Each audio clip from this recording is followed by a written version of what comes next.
सबसे पहले तो 10 मुहावरा फिरा दिए हैं, हमको लगता है ये लेके 30 हो गया होगा क्या? उसी में 10 और ये 10 है। मुहावरा बहुत काम आएगा। वाक्य को सुंदर बनाने के लिए मुहावरों का इस्तेमाल किया जाता है। वाक्य बहुत क्या कहें, कम शब्दों में अगर ज़्यादा बात कहनी हो आपको तो हम लोग मुहावरे का इस्तेमाल करते हैं, नहीं? और वाक्य अच्छा भी लगता है। हम किसी को मूर्ख बना रहे हैं, हम किसी को उल्लू बना रहे हैं, तभी हम उल्लू बनाने वाली बात करते हैं तो वो आदमी दिमाग लगाता है कि भाई इसका सेंस क्या होगा, नहीं? तो मुहावरे जो है वाक्य को लच्छेदार बनाते हैं, अट्रैक्टिव बनाते हैं, अर्थपूर्ण बनाते हैं, नहीं? कम शब्दों में अधिक बात जो है कहने की कला मुहावरों में होती है। ऐसे ही लोकोक्तियाँ भी होती हैं जो आम बोलचाल में हम लोग इस्तेमाल करते हैं। घर में लोग कहते हैं नाच न जाने आंगन टेढ़, सुने ये? मतलब हमारे क्लास में पढ़ा रहे हैं और आते ही कहें कि बाप रे इसमें जो है ये नहीं है, वो नहीं है, ये समस्या, वो समस्या। इससे पहले की एक लाइन बोले 10 समस्या गिना, नहीं? इसको कहते हैं कि नाच न जाने आंगन टेढ़। पढ़ाने का तो आता नहीं है और समस्याएं गिना रहे हैं। एक मसलन एग्जाम्पल दे रहे हैं। ऐसे ही आपको जो है पेंटिंग करना हो और आपको ब्रश किसी ने थमा दिया कि लो फलाने चीज़ का पेंटिंग करना है। अब इससे पहले कि आप पेंटिंग कर दे, ब्रश खराब है, पेज अच्छा नहीं है, पेंट सही नहीं है, 5-5 बार उसको है गिना दिए परेशानियाँ उसको। तो लोकोक्ति है, हम इस्तेमाल करते हैं हर जगह, इसको बोलने में भी इस्तेमाल करते हैं। तो मुहावरे वही हैं। 10 मुहावरे आपके सामने मैंने लिख दिया, आप लोगों ने लिख भी लिया है। मैंने कहा था कि पिछला जो है आप याद किए होंगे, मैं सुनूंगा आपसे। अब पता नहीं आप याद किए कि नहीं, तो सुनेंगे तो पता चल जाएगा। जो मुहावरा पहला नंबर है क्या है बताइए? गड़े मुर्दे उखाड़ना। क्या मीनिंग है? अरे मीनिंग क्या है? मतलब दो लोगों में झगड़ा हो गया है, बात खत्म हो गई है और दोनों लोग एक साथ खा रहे थे, तीसरे को जो है ये हजम नहीं हो रहा है और वो जो है अलग में बुला के कह रहा है कि बेटा यही ना तुमको गरी आया था उस दिन, और फिर साथे खा रहा है, या यही ने तुमको परेशान किया था। मतलब वो क्या कर रहा है? गड़े मुर्दे उखाड़ रहा है, बीती बातों को फिर से क्या कर रहा है? उभार रहा है, अनावश्यक जो है उसको सामने ला रहा है, नहीं? तो गड़े मुर्दे उखाड़ने वाले बहुत लोग होते हैं आपके आसपास में, घर परिवार के आसपास में होते हैं। जब दो लोगों के बीच में अनबन हो जाती है, दोनों जब उनमें वो एक हो जाते हैं, झगड़ा जो है क्या कहें उसको, कंप्रोमाइज हो जाता है। जो तीसरा जो है जो चाहता है कि ये दोनों बराबर अलग रहे, तो फिर गड़े मुर्दे उखाड़ने का प्रयास करता है कि ये अनबन फिर शुरू हो जाए, नहीं? उसके बाद क्या है? गागर में सागर भरना, संक्षेप में गहरी बात करना, कम शब्दों में कसे हुए लहजे में अधिक बातें कह देना, ये गागर में सागर भरने वाली बात है। आप संक्षेपण बनाते हैं, हिंदी व्याकरण में आता है संक्षेपण। उसमें है कि एक पैराग्राफ दिया रहेगा, उसको 1/3 में लिखना होता है।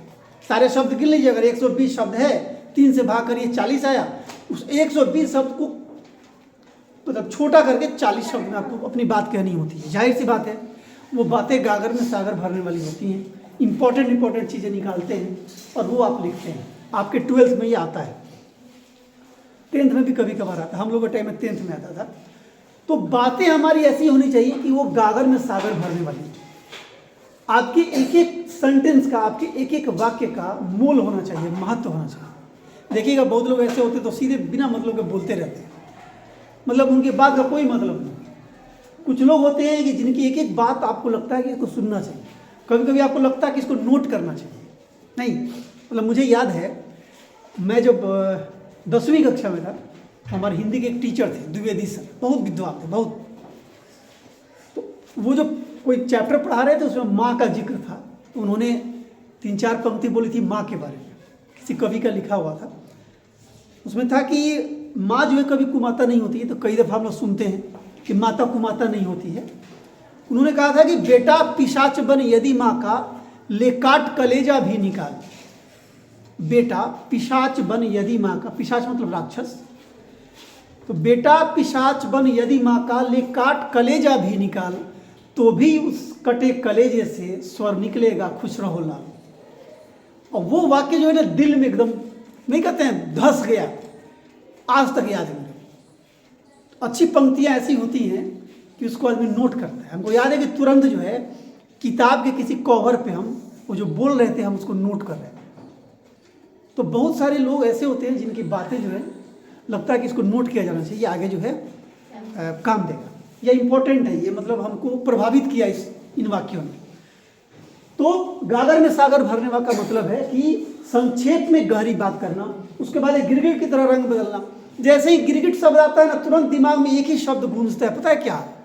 नेता। नेता क्या होते हैं? गिरगिट की तरह रंग बदलते हैं, कभी इस पार्टी कभी उस पार्टी, कभी ये कभी वो, कभी मंदिर पर लफड़ा, कभी मस्जिद पर झगड़ा, कभी कुछ, पता ही नहीं चलता है। किसी भी नेता के लिए आपको किसी भी अपने दोस्त संबंधी रिश्तेदार से कभी झगड़ा नहीं करना चाहिए, क्योंकि आप जिस नेता के लिए, जिस पार्टी के लिए झगड़ा कर रहे हैं ना, कल हो के वो पार्टी बदल के उसमें आ जाएगा जिससे आप झगड़ा कर रहे थे। अब वो चला गया, हम मान लीजिए एक पार्टी है ए, पार्टी वाले का नाम लेंगे तो फिर बाहर हमको उपाय कर देगा। ए मान लीजिए एक पार्टी बी है, हम ए के सपोर्ट रहे हैं, आप बी के सपोर्ट रहे हैं, दोनों में लातालती हो रहा है।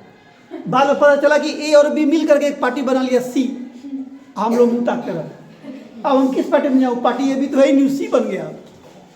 तो नेता जो हैं ज़्यादातर सबको नहीं कहेंगे, क्योंकि उसमें अटल बिहारी वाजपेयी जैसे भी नेता हुए हैं जिनको सभी लोग प्यार सम्मान करते थे, नेहरू जी हुए हैं, उसके बाद आपको सरदार वल्लभ भाई पटेल हुए हैं, एक पर एक महान नेता भी हुए हैं। मैं आज के परिवेश की बात कर रहा हूँ कि गिरगिट की तरह ये रंग बदल देते हैं, और गिरगिट की तरह रंग बदलने वाले मतलब जो सिद्धांतहीन व्यक्ति होते हैं, उनका कोई सिद्धांत, कोई प्रिंसिपल ऑफ लाइफ नहीं होता है। फिर है क्या कि गुड़ गोबर होना, बना काम बिगड़ जाना। मतलब हम लोगों ने 1 जनवरी मनाने का पूरा प्लान कर लिया था और सरकार का आदेश आया इस विद्यालय खुले रहेंगे, तो क्या हो गया? गुड़ गोबर हो गया। मतलब काम क्या हुआ? बिगड़ गया। गाल बजाना, डिंग मारना, काम तो कुछ करता नहीं है, गाल बजाते रहता है। गाल बजाना मतलब ये गाल बजाना नहीं, डिंग मारना, लंबी चौड़ी बातें करना नहीं, मतलब अपनी ज़रूरत से ज़्यादा उन चीज़ों को जो है बोलना, ये हो गया गाल बजाना। हाथ बटाना मतलब सहयोग करना, सहायता करना। हम घर में अपनी माँ का हाथ बटाते हैं, माँ की सहायता करते हैं। पता नहीं आप करते हैं कि नहीं करते हैं, करना चाहिए। माँ बाप का हाथ नहीं बटाते हैं, अपने बड़ों का कहना नहीं मानते हैं, तो फिर इंसान बनने का कोई मतलब नहीं। जरूरी नहीं कि अपने ही लोगों का हाथ बढ़ाएं। अगर मान लीजिए कि कोई गिर गया रास्ते में, कोई परेशानी हो गई, तो उनको भी मदद करना, अगर आपके वश में है, आप कैपेबल हैं, तो आपको मदद करनी चाहिए। मैंने कल कहीं का वीडियो देख रहा था कि एक पुल था, उस पर चढ़ान था थोड़ा सा, और एक ठेला वाला बहुत सारा सामान लेकर के उसको पैदल ठेले जा रहा है। अब ठेले जा रहा है, लेकिन तो हाइट है थोड़ा, उसको चढ़ना है ऊपर, तो हो नहीं पा रहा उससे, तो लगता है कि वो पीछे की तरफ खिसक रहा है। एक पुलिस वाला उधर से बाइक से आ रहा है। अब पता नहीं इसका वीडियो किसने बनाया होगा, मुझे नहीं पता, लेकिन वो तुरंत बाइक से उतरता है और पीछे से उस ठेले वाले को ठेलता है और ठेल के उसको ऊपर आगे तक ले जाता है, फिर वो अपना चला जाता है।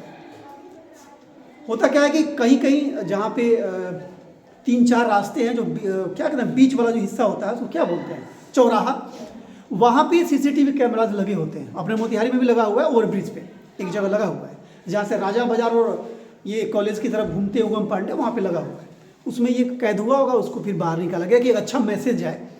लोग कहते हैं कि आजकल लोग नेकी करते हैं तो फेसबुक पे डाल देते हैं, अच्छा करते हैं, गंदा काम करके फेसबुक पे थोड़े डालेंगे, अच्छा ही काम करके ना डालेंगे कि आपको एक मैसेज जाएगा। एक पुलिस वाले ने अगर बना के मैसेज डाल दिया होगा तो एक बहुत बड़ा मैसेज है ना। तो मदद करना चाहिए, हाथ बटाना चाहिए नहीं।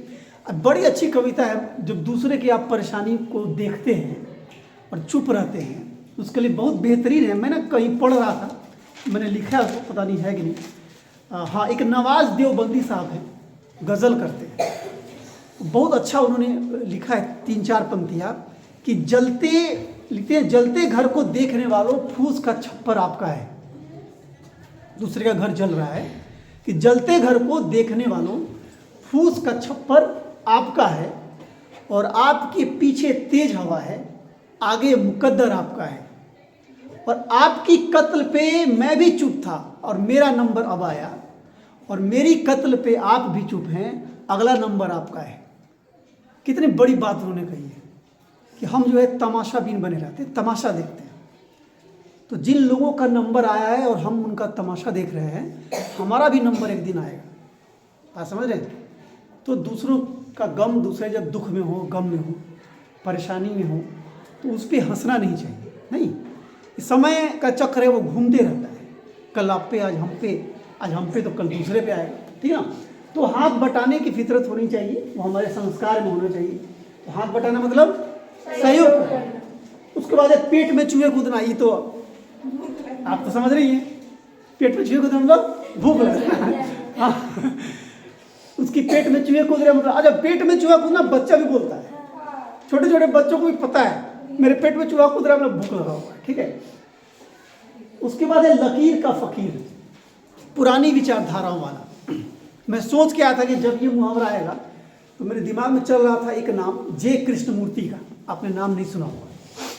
जे कृष्णमूर्ति तमिलनाडु के एक बहुत बड़े दार्शनिक चिंतक रहे हैं, शिक्षाविद रहे हैं। 75 से अधिक किताबें उन्होंने लिखी और उनका लिखा हुआ एक पाठ 12वीं में 12th क्लास में पढ़ना है, नाम है शिक्षा। और इतनी बेहतरीन बातें उन्होंने लिखी है। उसमें उन्होंने लिखा है कि जो व्यक्ति लकीर का फ़कीर होता है, मतलब जो व्यक्ति पुरानी विचारधाराओं वाला, पुरानी मान्यताओं वाला होता है, वो समाज को कुछ भी नवीन मतलब नया नहीं दे सकता। वो अपने ही विचारधारा में लोगों को घसीटता है। बोलने वाले लोग बोलते हैं ना, उस दिन मैं सुन रहा था कि लड़कियां जो हैं उनको पलक झुका के रहना है, फलाना चिलाना, बहुत सारी बातें हैं, समझाते हैं। लड़की है तो थोड़ा सा तमीज़ तहजीब में रहो। तमीज़ तहजीब सबके लिए है, लड़की के लिए नहीं है केवल। जितना तमीज़ तहजीब बेटी में होनी चाहिए, उतना बेटे में भी होना चाहिए, और बेटी से ज़्यादा तो बेटे में ही होना चाहिए। मैं तो नहीं सुनता हूँ कि रास्ते में लड़के जा रहे हैं तो लड़कियां उनको छेड़ दी, सुनते हैं क्या? लेकिन हर लड़की कहती है कि लड़का डिस्टर्ब कर रहा है। तो मुझे तो लगता है कि ये संस्कार और ये नेकी और वो पलक झुका के रहना, ये लड़कियों ज़्यादा लड़कों में होना चाहिए। ये अलग बात है।